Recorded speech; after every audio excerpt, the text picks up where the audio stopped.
Okay, so, and now the moment you've all been waiting for. Here are the bagpipes, the Scottish Great Highland bagpipe, or pibhór, as it's known in Scottish Gaelic. Pibhór just means big pipe. So one of the questions that I get a lot when I'm performing is people will ask me, were the bagpipes invented in Scotland? Or who invented the bagpipes first, the Irish or the Scots? And the answer is none of the above, really. Bagpipes probably originated in the ancient Middle East, and you can find different kinds of bagpipes, many hundreds of different kinds of bagpipes all across the Middle East and North Africa, up through Europe, and down into Central Asia and even northern India. And those bagpipes, those many hundreds of different kinds of bagpipes, vary widely in terms of their construction and the type of music they play. Some of them are quite simple. Some of them are incredibly complex. Some of them are relatively quiet. Others are extremely loud, like these. The Scottish Highland bagpipe is arguably one of the very loudest types of bagpipes. So both the Irish and the Highland Scots had bagpipes traditionally for many centuries. The Irish probably had them first. One of the earliest accounts of bagpipes in Scotland is actually a reference to Irish soldiers who were fighting against the Scots on the side of the English, and that probably dates back to around the 14th century. But they were widespread in the traditional society of both Gaelic Ireland and Gaelic Scotland, the Highlands of Scotland. And like so many other aspects of the shared Gaelic heritage of both countries, in the language, in the many connections of noble families, there was also a very clear connection in the traditional music of both the harp and the pipes. What happened in Ireland is that the clan system fell apart at an earlier time, and the harp tradition and the pipe tradition were originally really dependent on that patronage of the clan chieftains. So it fell apart earlier in Ireland, and pipes like these died out in Ireland by probably the end of the 18th century.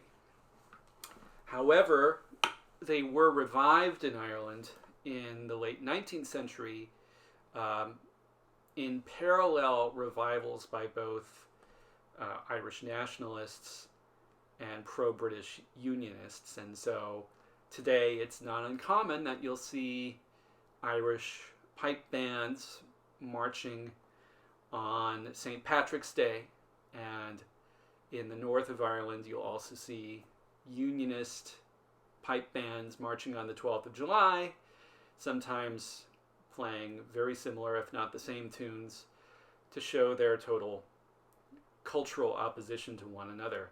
But that's a topic for another video, I think. In Scotland, the reason why the Highland bagpipe did not die out as it did in Ireland is because the instrument was co-opted into the British Army. And in the 19th century, even as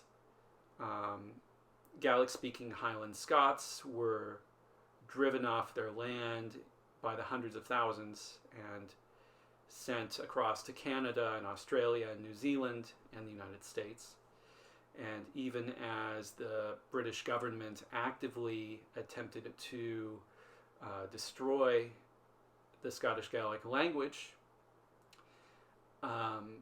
certain facets of Highland Scottish culture, Gaelic culture, such as the tartan and the bagpipe, were co-opted and kind of sanitized into a new form of British-friendly Scottish nationalism. And the bagpipes were to become a feature of Scottish regiments, which would take them all over the world and popularize the bagpipe and its music all over the world. Today you can find people enthusiastically playing bagpipes in virtually every country on earth.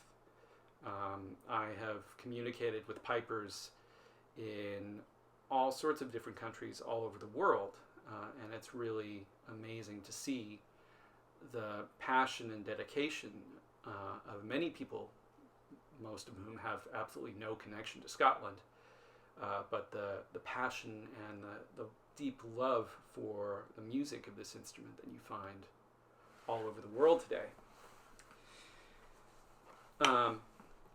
So I'll just tell you a little bit about the instrument itself, and then I'll tell you a little bit about the tunes that I'm going to play on it. So the Highland bagpipes have 3 drones. You have 2 tenor drones here, and then you have a bass drone here. The tenor drones and the bass drone support the melody, which is played on this pipe here. This is where the piper puts his or her fingers, and this is called the chanter. So you play the melody on the chanter, and then the tenor drones play 1 octave lower than the chanter. They just play 1 constant note, the key note of the chanter, which we call A. And then the bass drone plays 2 octaves lower. So unlike a guitar or a violin or a piano, bagpipes are not intended to be used with an equal temperament scale. The bagpipe scale is intended to harmonize perfectly with its drones. So when you hear a really well-tuned set of pipes, every instrument, every note of the scale of the instrument really has a rich harmonization with the drone, and it really creates an extraordinary sound. It's part of the appeal of this instrument, because you don't get that experience listening to, say, a saxophone or a guitar. Now, a lot of people ask how to get started with the pipes. There are a lot of people out there of all ages who really want to get started, but they don't know how. The first piece of advice is never, ever, ever buy a cheap set of bagpipes on eBay or Amazon. It's a waste of money. The second piece of advice is never, ever, ever start out trying to play the full set of bagpipes. All pipers start out with this much smaller instrument here called a practice chanter. And it's a scaled down chanter of a bagpipe, a lot easier to play. And this is how novice pipers kind of get to grips with the system of playing for the instrument. So you just play on the practice chanter.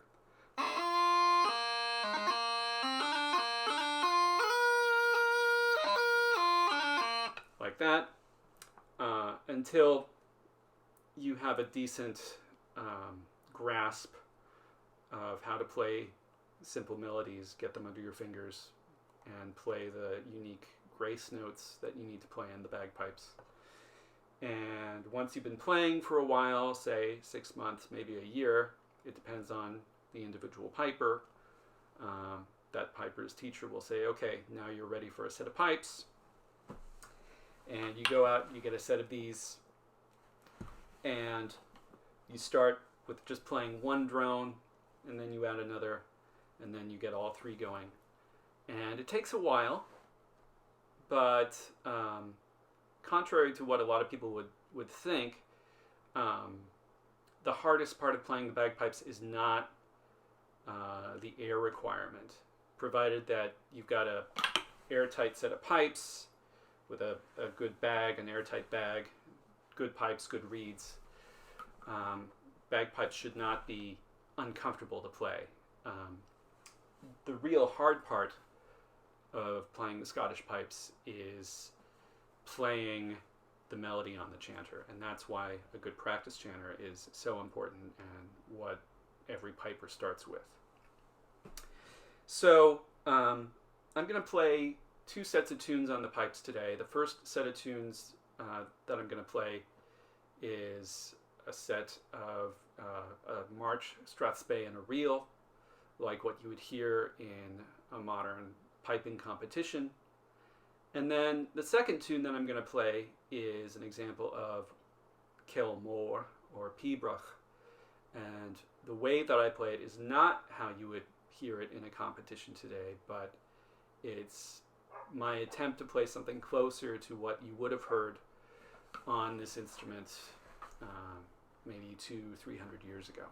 So I hope you enjoy the tunes.